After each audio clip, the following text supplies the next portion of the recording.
जय श्री कृष्ण। वर्ष के 11वें चंद्रमास और 10वें सौर मास को माघ मास कहते हैं। इस महीने मघा नक्षत्र पूर्णिमा के पड़ने पर इसका नाम माघ पड़ा। माघ महीने का विशेष धार्मिक महत्व होता है। मान्यता है कि माघ माह में किए हुए स्नान पाप कर्मों से मुक्ति दिलाने वाले होते हैं।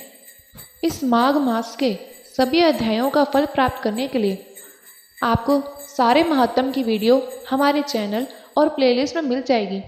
प्लेलिस्ट का लिंक कमेंट बॉक्स में उपलब्ध है। अपनी इच्छा अनुसार कमेंट बॉक्स में श्री हरि नारायण का जयकारा जरूर लगाएं। श्री गणेशाय नमः। 23वां अध्याय।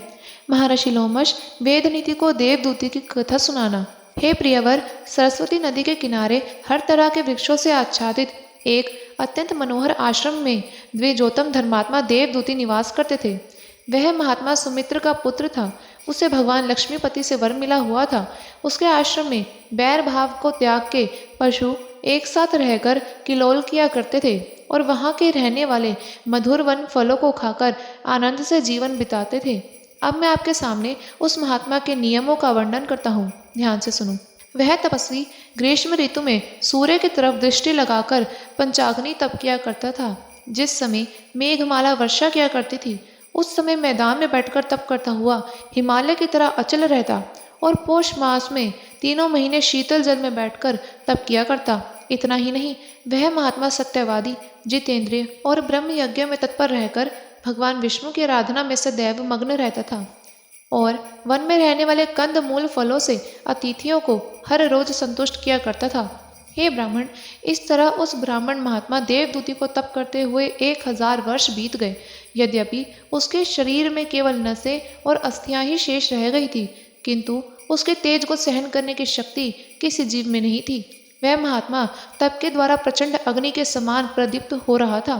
हे द्विजवर, उनका सबसे बढ़कर यह नियम था कि वह हर रोज महकते और अछूते 1000 फलों से वेद सूक्ति का विधि विधान के अनुसार एक परम मनोहर स्तोत्र पढ़कर भगवान की पूजा करते थे।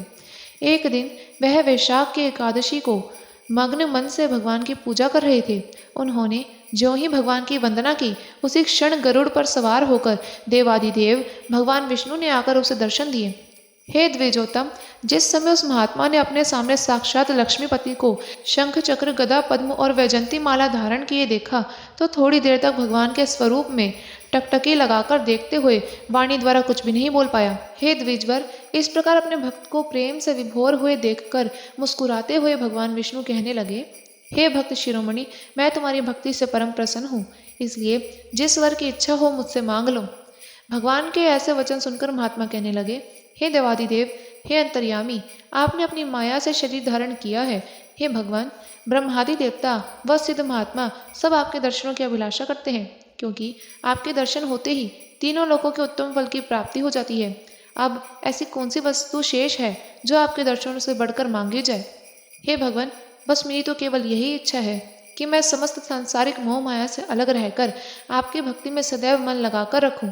हे द्विजोतम, भक्त के मुख से इस तरह की नीति धर्म से ओतप्रोत वचन सुनकर भगवान बोले, हे निष्पाप, ऐसा ही हो। तुम्हें न केवल मेरी अचल भक्ति मिलेगी, अपितु तुम्हारे तप में कभी कोई विघ्न नहीं होगा, और जो तुम्हारी बनाई हुई स्तुति से मेरा ध्यान करेगा, वह सब तरह के पाप तापों से छूटकर मेरे परम धाम को जाएगा।